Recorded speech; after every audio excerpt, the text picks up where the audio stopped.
ರಾಘವೇಂದ್ರ ತೀರ್ಥರಾದರೆ ಇಲ್ಲೊಂದು ಪರಿಮಳ ತೀರ್ಥ.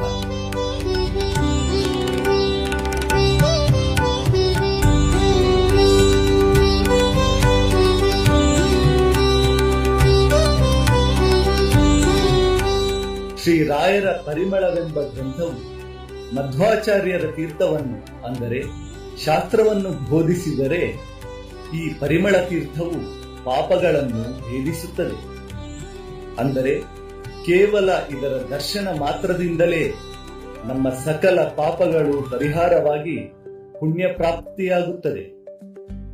ಅಂಥದ್ದೊಂದು ಪರಿಮಳ ತೀರ್ಥ ಅಂದರೆ ಪುಷ್ಕರಣಿಯನ್ನು ಭಕ್ತರೊಬ್ಬರು ಬಹುಕೋಟಿ ಮೌಲ್ಯದಿಂದ ನಿರ್ಮಾಣ ಮಾಡಿಸಿ ಶ್ರೀ ಗುರು ಸಾರ್ವಭೌಮರ 354ನೇ ಆರಾಧನೆಯ ನಿಮಿತ್ತ ದಿನಾಂಕ 9/8/2025 ಪೀಠಾಧಿಪತಿಗಳಾದ ಪರಮ ಪೂಜ್ಯ ಶ್ರೀ ಶ್ರೀ ಸುಬುಧೇಂದ್ರ ತೀರ್ಥ ಶ್ರೀಪಾದಂಗಳವರು ತಮ್ಮ ಅಮೃತ ಹಸ್ತಗಳಿಂದ ಉದ್ಘಾಟನೆಗೊಳಿಸಲಿದ್ದಾರೆ.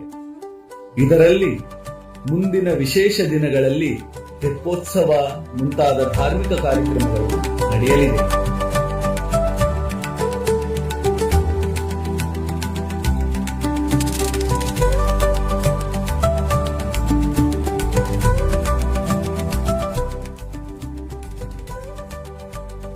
ಬನ್ನಿ, ತೆಪ್ಪೋತ್ಸವದಲ್ಲಿ ವಿರಾಜಮಾನರಾದ ರಾಯರನ್ನು ಕಣ್ತುಂಬಿಕೊಳ್ಳೋಣ. ಬನ್ನಿ, ರಾಯರ ಆರಾಧನೆಯಲ್ಲಿ ಪಾಲ್ಗೊಂಡು ಹರಿವಾಯು ಗುರುಗಳ ಅನುಗ್ರಹಕ್ಕೆ ಪಾತ್ರರಾಗೋಣ. ಗುರು ರಾಘವೇಂದ್ರ.